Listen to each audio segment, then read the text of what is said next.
Selamat datang di Story Line. Kita jumpa lagi dalam kisah tikungan Kali Jambe yang menyeramkan. Tonton sampai habis dan temukan jawabannya.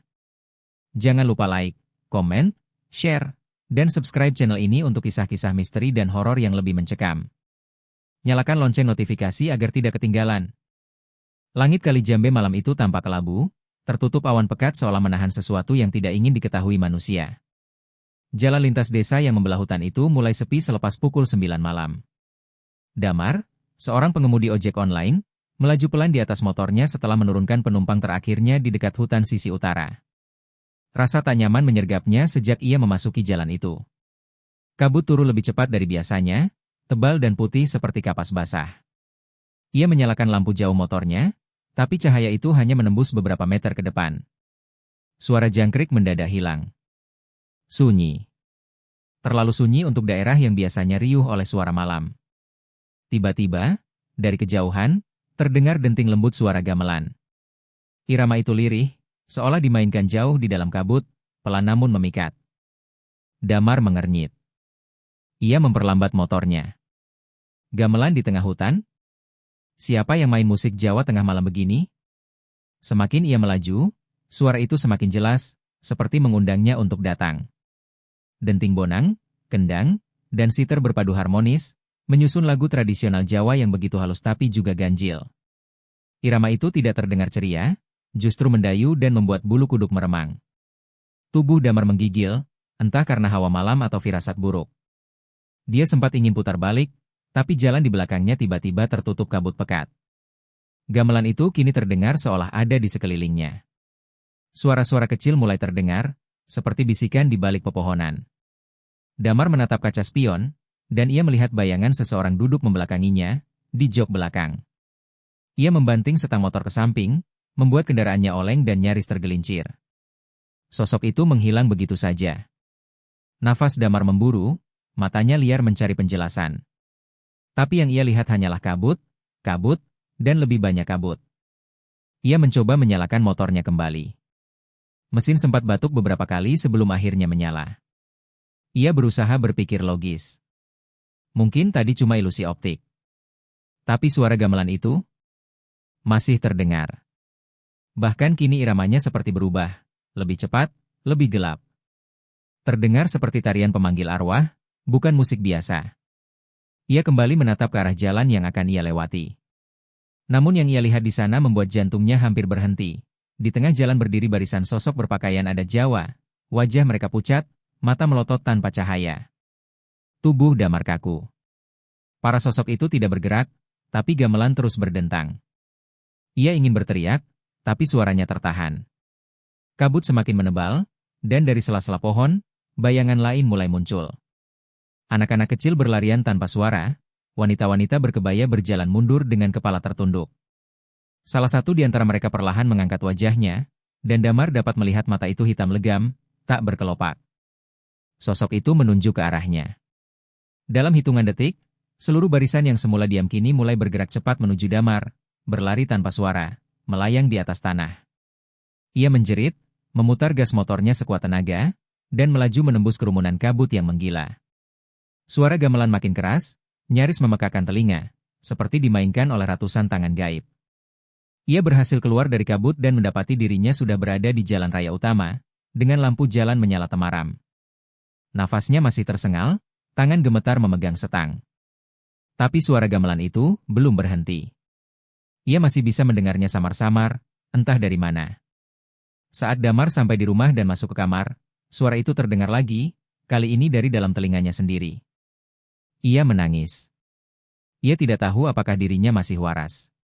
Keesokan harinya, jasad Damar ditemukan di tempat ia terakhir mengantar penumpang, di jalan Kali Jambe yang berkabut. Tak ada luka. Tak ada darah. Tapi telinganya berdarah, dan tubuhnya kaku seperti mayat yang sedang menari. Di ponselnya yang tergeletak di samping tubuhnya, ada rekaman berdurasi 7 menit, berisi suara gamelan yang terus dimainkan tanpa henti. Kabar kematian Damar menyebar seperti api di tengah musim kemarau. Warga sekitar jalan Kali Jambe gempar, terutama karena kondisi jenazahnya yang tak biasa. Kepala dusun, Pak Seno, mendatangi lokasi bersama polisi, tapi tak ditemukan tanda-tanda kekerasan. Justru yang membuat mereka bergidik adalah ekspresi wajah Damar yang tersenyum aneh, seperti orang yang sedang menikmati sesuatu. Di tangan Damar yang kaku, ditemukan ponselnya masih menyala, dan di dalam galeri suara ada satu file yang tak bisa dihapus, rekaman gamelan selama 7 menit. Polisi sempat menyangka itu prank atau efek gangguan mental, tapi ketika salah satu petugas mencoba memutar rekaman itu, ia langsung pingsan dengan mata terbuka dan menggigil. Suara gamelan itu tidak seperti musik biasa, ada gemaliri di latarnya, seperti bisikan banyak mulut tanpa wajah. Hari itu, ponsel Damar diamankan untuk penyelidikan, tapi yang aneh, suara gamelan tetap terdengar walaupun file sudah dihapus. Seolah suara itu menempel di perangkat, atau bahkan pada orang yang mendengarnya. Lisa, adik Damar, datang dari Solo dan langsung curiga sejak awal. Ia adalah mahasiswi arkeologi yang pernah meneliti tentang musik sakral Jawa. Saat mendengar rekaman itu, tubuhnya langsung gemetar. Menurutnya, irama itu bukan gamelan biasa, melainkan bentuk sekar gending lelono, lagu pengiring arwah dalam tradisi Jawa kuno yang hanya digunakan saat memanggil makhluk dari alam gaib. Lisa merasa ada yang jauh lebih besar dan gelap dari sekadar kecelakaan. Ia memutuskan untuk tinggal sementara di Kali Jambe dan menyelidiki sendiri. Malam pertama Lisa di rumah Damar terasa dingin dan penuh tekanan. Rumah itu kosong, tapi berisi kenangan dan aroma dupa yang aneh, seolah ada yang pernah melakukan ritual. Saat ia membuka laptop Damar, ia menemukan catatan digital terakhir yang ditulis sang kakak. Dalam catatan itu, Damar menulis tentang orang yang naik di jok belakang padahal aku sendiri. Ia juga menyebutkan musik gamelan yang tak mau berhenti. Lisa membaca sambil menahan tangis. Ia tahu Damar bukan orang yang mudah takut, dan pasti ada alasan kuat hingga ia panik seperti itu. Tapi yang membuat bulu kuduknya berdiri adalah kalimat terakhir Damar, "Kalau aku mati, jangan biarkan musik itu berhenti, atau mereka akan marah." Di luar rumah, angin mendesir aneh, dan suara ranting bergesekan seperti bisikan. Lisa menutup laptop dan menatap langit. Bulan nyaris purnama, dan kabut mulai turun pelan-pelan dari arah barat, menuju Kali Jambe. Dari kejauhan, samar, terdengar denting gamelan. Ia berdiri, menelan ludah. Tidak mungkin. Ia tahu betul bahwa suara seperti itu tidak seharusnya terdengar tanpa ada pemainnya. Lisa menyalakan aplikasi perekam suara di HP-nya dan mencoba mengarahkannya keluar jendela. Jarum gelombang suara bergerak liar. Lalu, tiba-tiba suara itu menghilang, digantikan dengan suara berat berbisik, "Jangan dilanjutkan." HP-nya mati mendadak. Lisa membeku. Ia tahu, ia sudah membuka pintu yang seharusnya tetap tertutup. Di pagi hari, Lisa mendatangi lokasi kematian Damar. Ia membawa sesaji kecil, bukan karena percaya, tapi karena takut. Saat sampai di sana, kabut masih menggantung seperti kemarin. Ia menyalakan perekam suara dan duduk di atas batu besar di pinggir jalan. Sepi. Tak ada kendaraan lewat. Lalu terdengar suara itu lagi. Gamelan. Tapi kali ini tidak hanya musik, ada suara nyanyian. Suara seorang wanita Jawa menyanyikan tembang kuno, lirih dan sedih, seolah menuntun arwah menuju dunia mereka. Lisa menahan air mata. Lagu itu adalah Dhandanggula, tembang tentang kematian dan pelepasan jiwa.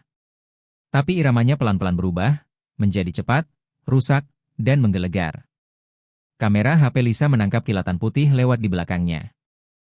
Ia menoleh dan melihat seseorang berdiri di tengah jalan. Damar. Tubuh Lisa kaku saat melihat sosok di tengah jalan itu. Ia mengenali jas hujan yang dikenakan Damar, sama persis seperti yang dipakai kakaknya saat terakhir terlihat di CCTV minimarket sebelum hilang. Tapi wajah itu, kosong, tanpa ekspresi. Mata Damar menatap lurus ke arahnya, namun tak berkedip, seperti patung hidup yang dijalankan sesuatu dari dunia lain. Lisa ingin berteriak tapi tenggorokannya tercekat. Sosok itu tidak bergerak, hanya berdiri menantang di tengah jalan yang berkabut. Perlahan, suara gamelan kembali terdengar, kini lebih pelan, seolah mendayu-dayu memanggil jiwa. Lalu bibir Damar bergerak, tanpa suara. Lisa melihat gerakan bibirnya jelas, "Ikuti aku." Dan kemudian, ia berbalik, berjalan ke dalam kabut. Lisa, seolah tersihir, mengikuti jejak langkah itu, masuk lebih dalam ke jantung jalur Kali Jambe. Langkah Lisa membawa dirinya ke sebuah jalan kecil yang sudah tak dipakai, tertutup semak dan akar. Anehnya, meskipun tempat itu seharusnya gelap, Langit di atasnya memancarkan cahaya aneh keperakan, seperti diterangi bulan yang tidak berasal dari dunia ini. Di kejauhan, suara gamelan menguat. Tapi kali ini, musiknya bukan hanya irama. Ada suara tertawa wanita, seperti sinden yang kehilangan akal. Lalu terdengar suara kendang dipukul tidak beraturan, disusul suara anak kecil yang menangis, lalu tertawa, lalu menangis lagi. Lisa tahu ini bukan lagi bagian dari realitas. Napasnya memburu, jantungnya berdetak terlalu kencang. Ia berusaha membalikkan badan, tapi jalan yang tadi ia lewati telah tertutup kabut, hilang total, tak bisa dilihat kembali. Tiba-tiba, dari antara pepohonan, muncul sebuah bangunan kecil dari kayu tua. Bentuknya seperti panggung gamelan kuno, lengkap dengan alat musik tradisional yang ditutup kain putih. Di atas panggung, ada 4 wanita berkebaya duduk bersila. Mereka tak berkedip, menunduk diam seperti arca. Di belakang mereka, terlihat bayangan seseorang berdiri, tinggi dan mengenakan topeng barong yang rusak. Topeng itu penuh goresan, namun mata hitam di baliknya terlihat tajam, hidup. Lisa ingin mundur, tapi langkah kakinya seperti dipaku. Salah satu dari wanita itu tiba-tiba menatap ke arahnya. Senyumnya lebar, terlalu lebar untuk ukuran manusia. "Kamu sudah datang," katanya dengan suara yang menggaung seperti gema di dalam goa. "Kami menunggumu sejak gamelan terakhir berhenti." Lisa merasa dunia berputar. Ia tak pernah mendengar cerita seperti ini dari jurnal atau arsip manapun. Tapi apa yang ia alami sekarang adalah sesuatu yang tak bisa dibantah. Gamelan kembali berbunyi, kali ini dimainkan oleh tangan-tangan yang tak terlihat. Para wanita berkebaya mulai bergerak perlahan, seperti menari, tapi tubuh mereka patah-patah, seperti boneka rusak. Sosok bertopeng barong mendekat ke Lisa. Suara gamelan berhenti tiba-tiba, menciptakan kekosongan yang menakutkan. "Kau yang membangunkan kami," suara berat terdengar dari balik topeng itu. Lisa berteriak, tapi tak ada suara keluar dari mulutnya. Sosok itu menunduk dan berbisik di telinganya, "Darahmu akan jadi persembahan gamelan terakhir." Dunia di sekelilingnya bergetar. Saat Lisa terbangun, ia mendapati dirinya tergeletak di pinggir jalan Kali Jambe, tubuh kotor penuh lumpur dan daun kering. Tapi yang paling mengejutkan adalah, di pangkuannya, ada satu alat musik kecil, bonang kuno, lengkap dengan motif ukiran naga. Ia menggigil. Perekam suara di HP-nya hidup sendiri, dan rekamannya berputar. Gamelan itu kembali terdengar, dan suara wanita berkebaya dari dalam rekaman berkata, "Kamu telah menjadi bagian dari kami." Cerita ini belum selesai. Lisa mengurung diri di kamar penginapan sejak kembali dari jalur angker itu. Bonang kuno yang entah bagaimana bisa muncul di pangkuannya kini dibungkus rapat dalam kain mori dan dimasukkan ke dalam tas besar. Ia merasa benda itu bukan sekadar alat musik, ia adalah portal. Setiap malam sejak pertemuan dengan sosok bertopeng itu, Lisa bermimpi berada di panggung gamelan yang sama, dikelilingi oleh penari tanpa wajah dan sinden dengan suara yang memanggil-manggil namanya. Dalam mimpi itu, ia dipaksa untuk memukul bonang tersebut, dan setiap kali pukulan terjadi, terdengar jeritan dari balik kabut. Lisa terbangun setiap kali dengan tangan berdarah, seperti telah benar-benar memainkan bonang itu di dunia nyata. Ia mulai ketakutan pada dirinya sendiri. Lisa memutuskan untuk mencari jawaban lebih dalam. Ia pergi ke seorang tokoh spiritual yang dikenal dengan nama Mbah Wiryo, seorang mantan dalang tua yang sudah lama pensiun. Mbah Wiryo tinggal di kaki bukit dekat Kali Jambe dan dikenal mampu membaca getaran gaib dari benda-benda pusaka. Saat Lisa menyerahkan bonang itu padanya, wajah lelaki tua itu langsung berubah pucat. Ia tak menyentuhnya, hanya menatap dalam-dalam lalu berkata, "Ini bukan bonang biasa, enduk. Ini bagian dari gamelan bedah jiwa, satu set gamelan yang pernah digunakan dalam upacara memanggil arwah prajurit yang mati tidak tenang." Ia menjelaskan bahwa gamelan tersebut pernah dilarang dimainkan karena dianggap membawa kutukan dan memanggil arwah penasaran. Mbah Wiryo bercerita bahwa pada masa penjajahan, di Kali Jambe terjadi pembantaian besar-besaran terhadap penduduk lokal yang dianggap menyembunyikan pejuang. Untuk membalaskan dendam dan memanggil kekuatan gaib, seorang punggawa kerajaan terakhir memimpin ritual gamelan malam-malam di tengah hutan Kali Jambe. Tapi ritual itu kacau. Arwah yang dipanggil tidak hanya arwah pejuang, tapi juga makhluk dari lapisan lain. Gamelan tersebut menyimpan sebagian dari energi itu. Setelah itu, satu persatu pemain gamelan bunuh diri, termasuk sinden dan dalang utamanya. Sejak saat itu, jalur Kali Jambe mulai memakan korban, dan setiap kali seseorang meninggal di sana, suara gamelan akan terdengar menjelang maut mereka. Lisa yang mendengarkan semua itu merasa darahnya membeku. Ia merasa bersalah telah membawa pulang bonang itu. Mbah Wiryo memberi saran, bonang itu harus dikembalikan ke tempat asalnya, panggung ritual yang sudah lama tertutup kabut dan tidak terlihat mata biasa. Namun, untuk bisa masuk ke tempat itu, Lisa harus melakukan satu hal, menabuh bonang itu sekali lagi. Bukan di dunia nyata, tapi dalam mimpi.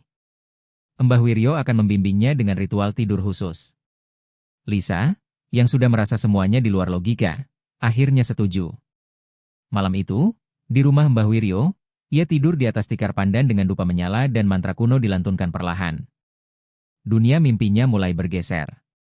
Dalam mimpi itu, Lisa kembali berada di panggung gamelan. Kali ini, para sinden menunggu dengan senyum lebar dan darah menetes dari mata mereka. Di sekeliling panggung, sosok-sosok berkepala terbalik bertepuk tangan. Lisa melihat bonang di depannya. Tangannya bergerak sendiri, 1 kali, 2 kali, 3 kali. Musik bergema, dan dunia sekitar mulai runtuh. Tapi justru saat itu, suara wanita tua menggema, kembalikan irama, atau jiwa-jiwa tetap tertahan. Dari balik tirai, muncul sosok wanita muda berkebaya merah darah, wajahnya cantik namun pucat seperti mayat. Ia adalah sinden terakhir dari gamelan terkutuk itu. Ia berkata dengan suara lirih namun tajam, jika kamu ingin menyelamatkan nyawa berikutnya, tabuh 1 lagu penuh, atau biarkan kematian datang tiap purnama. Lisa terbangun dengan peluh dingin membasahi tubuhnya. Di depannya, Mbah Wiryo tergeletak tak bernyawa. Di dada lelaki tua itu, ada 1 pukulan luka yang tampak seperti bekas tabuhan bonang. Lisa menjerit, menyadari bahwa gamelan telah mulai menagih korban lagi, dan korban berikutnya bisa siapa saja yang mendengarnya. Sejak kematian Mbah Wiryo, Lisa merasa hidupnya seperti diburu oleh sesuatu. Ia tak hanya dihantui oleh mimpi gamelan berdarah, tapi juga mendengar irama itu di siang bolong, saat berada di jalan, bahkan di kamar mandi. Yang lebih gila lagi, setiap kali gamelan itu berbunyi, selalu ada kejadian aneh yang mengikutinya. Seorang sopir truk yang melintas di Kali Jambe ditemukan tewas dengan mata melotot dan telinga berdarah. Padahal, menurut saksi, sebelum terguling, truk itu berhenti mendadak seolah sopirnya menghindari penari di tengah jalan. Tapi CCTV di sekitar tidak merekam siapapun, hanya terdengar irama gamelan samar dalam rekaman suara. Lisa mulai menyadari bahwa ini lebih besar dari dirinya. Sesuatu dari masa lalu telah bangkit, dan ia berada di tengah-tengahnya. Lisa kemudian bertemu dengan seorang jurnalis bernama Rama, yang tertarik dengan fenomena jalur Kali Jambe. Rama punya rekaman video dari drone yang menunjukkan sesuatu yang tak bisa dijelaskan. Dalam rekaman itu, terlihat bayangan penari berkelebat di perempatan Kali Jambe yang terkenal angker, meskipun lokasi itu kosong. Mereka tampak menari dalam formasi gamelan Jawa, lengkap dengan gerakan lambat dan kepala menunduk. Di antara mereka, muncul sosok wanita berkebaya merah, sinden terakhir yang pernah muncul dalam mimpi Lisa. Rama, awalnya skeptis, berubah panik ketika suara sinden itu terekam di drone-nya, menyebut nama Lisa. Lisa, tabuhlah lagi, darah kami belum cukup. Suara itu menembus logika dan membuat Rama yakin bahwa ini bukan cerita urban legend biasa. Mereka berdua sepakat untuk menyelidiki lebih dalam, meskipun Lisa ragu untuk kembali ke Kali Jambe. Mereka menyiapkan kamera, alat perekam suara frekuensi rendah, dan sesajen kecil sebagai penghormatan. Di malam Jumat Kliwon, mereka kembali ke lokasi perempatan itu. Angin bertiup aneh, seperti mengelilingi mereka dalam pusaran tak kasat mata. Kamera mulai merekam, dan dalam 15 menit, kabut turun dengan cepat. Dari rekaman suara, terdengar suara kendang ditabuh perlahan, diikuti suara gong yang memekakan telinga. Lisa menutup telinganya, tapi suara itu bukan dari luar, ia berasal dari dalam kepalanya. Di layar kamera, bayangan penari mulai tampak, 1 demi 1, menari mengelilingi mereka. Tapi mereka tak menari untuk pertunjukan. Mereka menari untuk memanggil kematian. Rama mulai muntah darah. Lisa mencoba menariknya, namun tubuh Rama menjadi berat, seperti disedot energi dari bumi. Dari tengah jalan, sinden berkebaya merah muncul, suaranya bergema seperti diputar balik dari kaset rusak. Ia menunjuk Lisa dan berkata, tabuhkan nyawamu atau ia yang mati. Lisa panik. Ia mengambil bonang kecil dari tas dan mulai memukulnya sembarangan, berharap bisa mengusir makhluk-makhluk itu. Tapi justru semakin keras ia menabuh, semakin banyak arwah muncul dari tanah, dari pohon, dari kabut. Jalan Kali Jambe telah berubah menjadi panggung kematian. Tarian gamelan malam itu bukan sekadar pertunjukan, tapi ritual untuk membuka kembali gerbang yang telah lama tersegel oleh darah. Saat Lisa menghentikan tabuhannya, semuanya hilang. Kabut lenyap. Penari menghilang. Tapi Rama tergeletak tak sadarkan diri, napasnya lemah. Di dadanya, terukir jelas simbol gamelan kuno dalam bentuk luka bakar. Lisa menggigil. Ia tahu ini belum selesai. Sinden itu kini menempel pada dirinya. Suara wanita itu terdengar di telinganya bahkan saat matahari telah terbit, berbisik pelan. Kamu adalah dalang selanjutnya. Sejak malam ritual di perempatan, Lisa merasa seperti ada yang hidup di dalam dirinya. Ia bukan lagi orang yang sama. Tubuhnya sering bergerak tanpa disadari. Kadang saat berdiri di depan kaca, bayangannya tidak mengikuti gerakan. Bahkan suara sinden berkebaya merah kini menjadi bagian dari pikirannya, membisikkan mantra-mantra Jawa kuno yang tak pernah ia pelajari sebelumnya. Lisa berusaha mencari pertolongan, tapi dukun dan orang pintar yang ia datangi semuanya menolak membantunya. Sampean wis dadi wadah gamelan, Mbak, kata salah satu dari mereka. Artinya, kamu sudah menjadi wadah gamelan itu. Satu-satunya cara mengakhiri semuanya adalah membongkar rahasia panggung gamelan asli, tempat di mana semuanya bermula. Lisa memutuskan kembali ke Kali Jambe, tapi kali ini dengan tekad lain. Ia akan menemukan lokasi panggung pesugihan yang sudah ratusan tahun terkubur. Rama, meski kondisinya masih lemah, memutuskan ikut. Luka lambang gamelan di dadanya belum sembuh, tapi ia merasa terikat dalam misteri ini. Mereka bertanya ke warga tua yang tinggal di dekat hutan Kali Jambe, dan dari seorang nenek renta, mereka mendapat petunjuk, sebuah batu besar bernama Watu Kembar di dalam hutan yang dipercaya sebagai gerbang menuju tempat ritual itu. Tapi ojo mlebu pas wengi, pesan si nenek. Jangan masuk waktu malam. Tapi tentu saja, Lisa tahu itu justru saat gerbang gaib akan terbuka. Malam Jumat Legi, mereka masuk ke hutan membawa sesajen dan peralatan rekam. Di tengah hutan, mereka menemukan dua batu besar berdiri berdampingan. Suasana mendadak berubah dingin.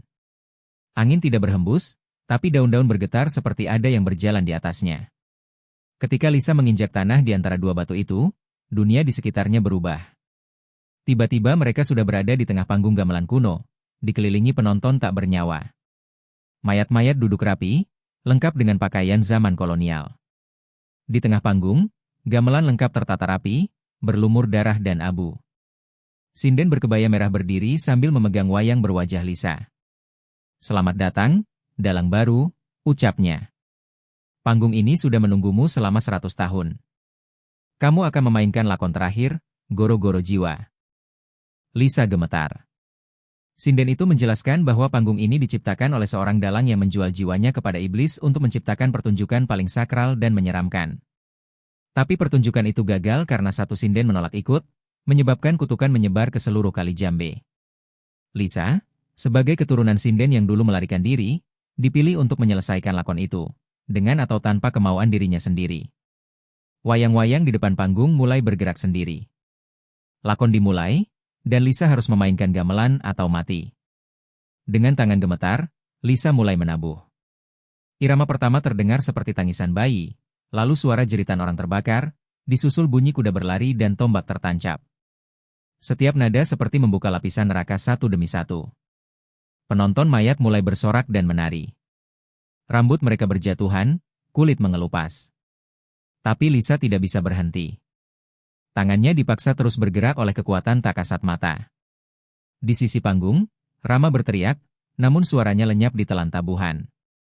Lisa menyadari bahwa ia tidak sedang memainkan pertunjukan, ia sedang membuka pintu neraka Kali Jambe. Dan tepat saat Lisa mencapai tabuhan terakhir, sinden itu tersenyum dan berkata, "Gerbang telah terbuka. Sekarang, siapa yang akan jadi tumbalnya?" Lisa terbangun dengan tubuh penuh luka gores, duduk di tengah panggung gamelan yang kini berubah menjadi runtuhan berlumur tanah dan darah. Di sekitarnya, mayat-mayat penonton yang tadi bersorak ini telah membusuk, sebagian tubuhnya lenyap seperti dimakan waktu. Rama tergeletak tak jauh, wajahnya pucat, napas terengah, tapi masih hidup. Mereka berhasil keluar dari lakon neraka itu, namun tidak sepenuhnya. Ketika Lisa mencoba berdiri, kakinya seperti menempel pada tanah panggung. Seolah ada kekuatan dari bawah tanah yang menahan dan berbisik, belum selesai, dalang. Masih ada babak kedua. Sinden berkebaya merah muncul kembali, Kali ini bukan dalam wujud kabut, tapi nyata. Tubuhnya masih berdarah di bagian perut, bekas tikaman yang seolah tak pernah sembuh sejak ratusan tahun lalu. Sinden itu menyuruh Lisa menyelesaikan satu tugas lagi, membawa 3 tumbal nyawa dari keturunan penolak pesugihan dahulu. Kalau kamu menolak, panggung ini akan tetap menghisap jiwamu perlahan, sampai tubuhmu kering seperti wayang. Lisa menolak mentah-mentah. Ia tidak mau menjadi dalang kematian. Namun malam itu, ia dan Rama kembali ke dunia nyata dengan satu bekas luka besar di dada masing-masing, simbol wayang dan gong bersilangan. Mereka sadar, panggung itu mungkin sudah selesai, tapi kutukannya belum. Dan lebih parahnya lagi, setiap malam, suara gamelan kembali terdengar, tak lagi hanya di hutan, tapi mengikuti Lisa ke rumahnya, ke kamar mandi, bahkan ke mimpinya. Lisa pun mencari satu-satunya orang yang disebut dalam naskah lakon Goro-Goro Jiwa, seorang pertapa tua bernama Kirangga yang tinggal di lereng gunung.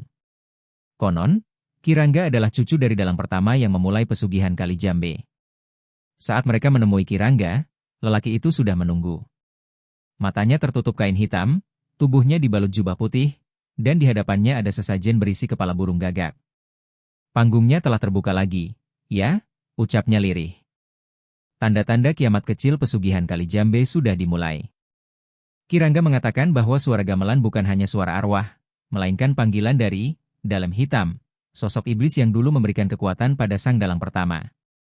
Iblis itu kini terbangun, dan memerlukan dalang baru untuk kembali memimpin panggung darah. Untuk menghentikannya, Lisa harus menabuh gamelan terakhir, yang disebut gamelan jiwa, di tengah pusaran roh pesugihan. Namun untuk melakukan itu, ia harus menghadapi para penari kematian satu persatu. Setiap penari adalah arwah mereka yang pernah berkhianat dalam ritual, sinden yang kabur, dalang yang mengingkari sumpah, dan pemuja yang membatalkan tumbal. Lisa ragu. Tapi ketika Rama mengalami kesurupan hebat dan mulai menari sambil menjerit, panggung belum selesai. Mainkan babak akhir, Lisa tahu ia tak punya pilihan. Panggung bukan hanya tempat, tapi sudah menjadi bagian dari dirinya. Dan untuk menyelamatkan semua orang yang bisa jadi tumbal berikutnya, ia harus kembali dan memainkan satu lakon terakhir, yang tak pernah selesai sejak ratusan tahun lalu.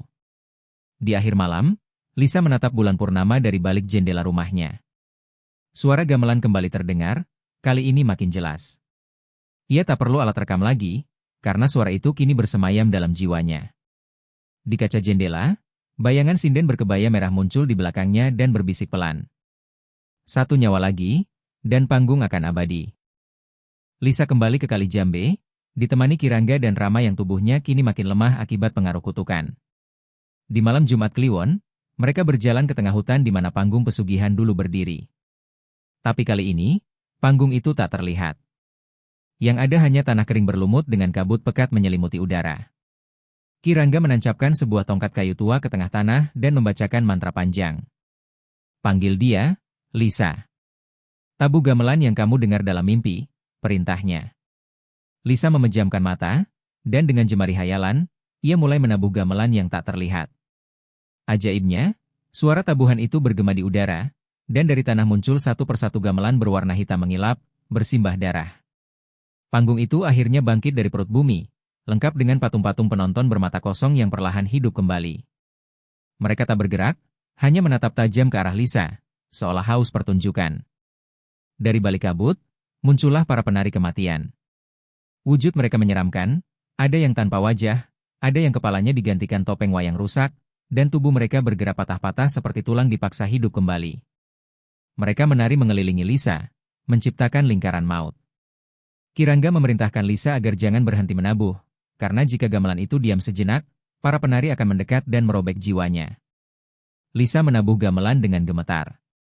Suara yang keluar bukan lagi sekadar musik, tapi teriakan, tangisan bayi, lenguhan sapi dipotong, dan bisikan-bisikan dalam bahasa kuno yang menyayat jiwa. Rama, yang berdiri di luar lingkaran, mulai kerasukan lagi. Mulutnya berbicara dalam suara dua lapis, satu suara laki-laki tua, satu suara wanita muda. Panggung ini butuh darah. Tumbal terakhir harus dipilih. Kirangga melompat masuk ke tengah lingkaran, menyeret Rama keluar sambil membacakan doa keras. Tapi tiba-tiba salah satu penari menubruk Kirangga, dan tubuh lelaki tua itu mulai terbakar dari dalam. Api tidak berasal dari luar tubuh, melainkan dari tulang sumsum, membakar dirinya pelan-pelan. Ia hanya sempat berteriak, "Selesaikan lakonnya, Lisa. Mainkan akhir dari Goro-Goro Jiwa." Lisa yang kini sendirian di tengah panggung tidak punya pilihan. Ia menutup matanya dan mengikuti irama yang mengalir dari hatinya. Gamelan berubah warna, dari hitam jadi merah membara. Para penari mendekat, satu persatu aja mereka berubah menjadi orang-orang yang ia kenal. Mantan kekasihnya yang sudah meninggal, ibu kandungnya yang dulu bunuh diri, bahkan gurunya di SD yang meninggal misterius. Setiap tabuhan memanggil kenangan buruk, rasa bersalah, dan luka masa lalu. Tapi Lisa terus menabuh, hingga akhirnya muncul sosok paling menyeramkan, dalam hitam. Sosok itu muncul dari bayangan panggung. Wujudnya tinggi besar, berkulit arang mengilap, dengan rambut gimbal menyentuh tanah. Matanya menyala merah, dan ia membawa tongkat wayang yang terbuat dari tulang manusia. Ia turun dari panggung dan berkata, "Dalang lama telah tiada. Sekarang kau pemilik panggung ini. Serahkan satu jiwa untuk lakon pamungkas." Lisa gemetar, tapi tahu, inilah ujian terakhir. Jika ia menyerahkan jiwa siapapun, kutukan akan selesai. Tapi jika tidak, gamelan ini akan terus berbunyi selamanya, menyiksa dirinya dan dunia nyata. Lisa menatap Rama yang tergeletak, lalu menatap dalam hitam dengan mata penuh keberanian. "Kalau memang satu jiwa harus jadi tumbal, biarlah jiwaku yang jadi penutup lakon," teriak Lisa, dan menabuh gong terakhir dengan seluruh kekuatannya. Doong! Seluruh panggung meledak dalam cahaya merah menyilaukan. Para penari mencair seperti lilin, dalam hitam menjerit kesakitan, dan tanah di sekitarnya retak seolah Kali Jambe sendiri sedang marah. Setelah tabuhan gong terakhir, Lisa terbangun di rumah sakit daerah Sragen. Rambutnya kusut, wajahnya pucat, dan tubuhnya penuh luka lebam. Di sampingnya duduk Rama, menangis sembari memegang tangan Lisa erat. "Kamu hidup, Lis, kamu berhasil," ucapnya lirih. Tapi Lisa hanya bisa memandang ke langit-langit, di mana samar-samar ia masih mendengar suara gong berdentang jauh di kejauhan. Para dokter mengatakan Lisa ditemukan pingsan di pinggir jalan Kali Jambe oleh pengemudi truk. Di sekitar tubuhnya, ada sesajen terbakar, kain kafan, dan gong kecil berwarna merah. Gong itu kini disimpan di kantor polisi sebagai barang bukti, tapi tak ada satupun polisi yang berani menyentuhnya 2 kali. Beberapa bahkan mengaku mendengar suara gamelan saat mendekati barang tersebut. Di luar rumah sakit, Kali Jambe kembali ramai. Tapi bukan karena kecelakaan, melainkan karena warga percaya lokasi itu kini keramat. Anehnya, sejak malam itu, tidak ada lagi kecelakaan di jalan angker tersebut. Jalanan yang dulu sering merenggut nyawa kini jadi sepi seperti jalan mati. Namun penduduk desa justru merasa lebih takut, karena ketenangan ini terasa tidak alami, seperti badai yang bersiap datang kembali. Beberapa warga bahkan melihat penari berkebaya merah muncul di sawah saat malam, berdiri diam sambil menatap ke arah jalan raya. Salah satu warga mendengar suara anak-anak menembang lagu Jawa kuno saat lewat tengah malam, tanpa ada siapapun di sana. Lisa mulai dihantui mimpi buruk setiap malam. Dalam mimpinya, ia melihat dirinya duduk sebagai dalang, menabuh gamelan, di hadapan ratusan arwah yang tak bersuara. Tubuhnya seperti kaku, dan setiap kali ia mencoba berhenti menabuh, tangannya bergerak sendiri. Ia mencoba menyembuhkan trauma itu dengan meditasi dan doa bersama Kirangga, yang ternyata selamat dari insiden pembakaran karena tubuhnya dibawa oleh para penjaga gaib Kali Jambe. Kirangga berkata, "Kamu memang sudah memainkan lakon terakhir, tapi gong itu bukan milik dunia ini. Selama gong masih ada, panggung akan selalu mencari dalangnya." Rama mengusulkan agar gong dibakar saja. Tapi saat mereka mencoba membakarnya di halaman rumah Lisa, api padam sendiri. Bahkan saat dicelupkan ke dalam asam sulfat, gong merah itu tetap utuh. Kirangga menyadari bahwa gong itu bukan sekadar alat, itu adalah genta jiwa, pusaka dari dimensi lain yang menampung semua nyawa yang pernah ditumbalkan. Satu-satunya cara untuk membungkamnya adalah dengan membawa gong itu ke tempat asalnya, bukan ke hutan, tapi ke dalam gerbang pesugihan itu sendiri. Ke inti panggung. Dengan bantuan peta kuno dari buku naskah lakon Goro-Goro Jiwa, mereka menemukan lokasi inti pesugihan, sebuah gua yang tersembunyi di balik rimbunan bambu hitam di kaki bukit Kali Jambe. Gua itu disebut Sendang Sukma Buyar. Konon, itu tempat para pesugi zaman dahulu mencuci tangan mereka dengan darah tumbal untuk menyucikan kontrak. Dan di dasar gua itu, pintu menuju alam panggung pesugihan terbuka hanya sekali, saat purnama puncak, 2 malam lagi. Lisa dan Rama memutuskan untuk pergi ke sana, meski tahu risikonya, tidak semua yang masuk bisa keluar. Kirangga memberikan mereka satu benda pusaka terakhir, sebuah topeng dalang yang dibuat dari tulang keras sakti. Topeng ini bisa mengaburkan jiwamu dari penglihatan dalam hitam. Tapi jangan terlalu lama memakainya, atau jiwamu akan benar-benar berubah menjadi wayang. Malam itu, sebelum tidur, Lisa berdiri di depan cermin dan memandangi wajahnya. Ia tak tahu apakah masih punya cukup kekuatan untuk menghadapi panggung terakhir. Tapi satu hal pasti, selama gong masih berdentang, darah akan terus dicari. Malam purnama puncak menggantung di langit Kali Jambe, bulat sempurna dan menyinari setiap jengkal tanah dengan cahaya pucat kekuningan. Lisa dan Rama berdiri di depan mulut sendang sukma buyar, gua angker yang telah ratusan tahun tertutup. Kirangga menunggu di luar, tak berani ikut masuk. Dengan menggenggam gong merah dan memakai topeng tulang kera, Lisa melangkah perlahan ke dalam, disusul Rama yang membawa obor kecil. Udara di dalam gua terasa berat, seperti menyusuri perut raksasa yang tertidur. Dinding gua dipenuhi coretan kuno, gambar wayang dengan mata hitam, dan simbol darah yang sudah mengering. Tapi yang paling mengerikan adalah, suara gamelan sudah terdengar dari dalam, meski mereka belum menabuh apapun. Semakin dalam mereka masuk, langit-langit gua berubah menjadi dinding ukiran emas dan hitam. Aroma kemenyan dan daging busuk bercampur memenuhi rongga napas. Lisa tiba-tiba merasa tubuhnya ringan, dan kakinya tak menyentuh tanah. Ia seperti dibawa ke dimensi lain, panggung pesugihan sejati. Di sana, dalam hitam sudah menunggu, duduk di singgasana dari tengkorak kerbau. Kau kembali membawa genta jiwa. Tapi bukan untuk menjadi dalang, melainkan untuk membungkamku. Suaranya dalam dan bergaung seperti ribuan orang berbicara bersamaan. Lisa berdiri tenang, menatapnya dengan tatapan mantap. Kau sudah menyiksa cukup banyak jiwa. Lakonmu harus berakhir. Dalam hitam tertawa. Lakon tidak pernah berakhir, manusia. Hanya berganti dalang. Ia memanggil para penari arwah dari segala penjuru panggung. Mereka datang berlari, menari dengan irama kacau, wajah-wajah mereka adalah potongan-potongan dari korban-korban pesugihan, sopir truk, anak kecil, wanita tua, hingga bayi yang belum sempat menangis. Lisa gemetar, tapi tetap menabuh gamelan merah. Setiap dentang memanggil jiwa-jiwa lain, namun kali ini, mereka bukan penari, mereka adalah penonton. Mereka duduk, diam, menyaksikan pertunjukan terakhir. Lisa menutup mata dan memainkan lakon sengkalan tutup wanci, pertunjukan terakhir dalam budaya wayang, simbol kematian dan kebangkitan. Saat lakon mencapai klimaks, Rama memukul gong merah untuk terakhir kalinya. Bunyi yang keluar bukan lagi suara dentang, melainkan jeritan ratusan arwah sekaligus. Panggung pesugihan bergetar, dalam hitam bangkit dengan tubuh menyala merah, menubruk Lisa sambil berteriak, aku adalah wayang dari darah dan nyawa. Tapi sebelum menyentuh Lisa, topeng tulang kera yang ia kenakan bersinar terang, memancarkan cahaya putih. Dalam hitam menjerit, tubuhnya meleleh seperti lilin di bawah matahari, dan panggung di sekitarnya runtuh. Jiwa-jiwa yang terperangkap mulai terangkat ke atas, menuju cahaya. Gong merah pecah berkeping-keping, dan suara gamelan, untuk pertama kalinya, benar-benar berhenti. Lisa dan Rama terbangun di mulut gua, purnama telah berganti menjadi langit fajar. Gua sendang sukma buyar lenyap begitu saja, tak ada bekas, tak ada batu, hanya tanah rata dan bau dupa samar yang tertinggal. Kirangga tersenyum lirih dan berkata, panggung telah ditutup.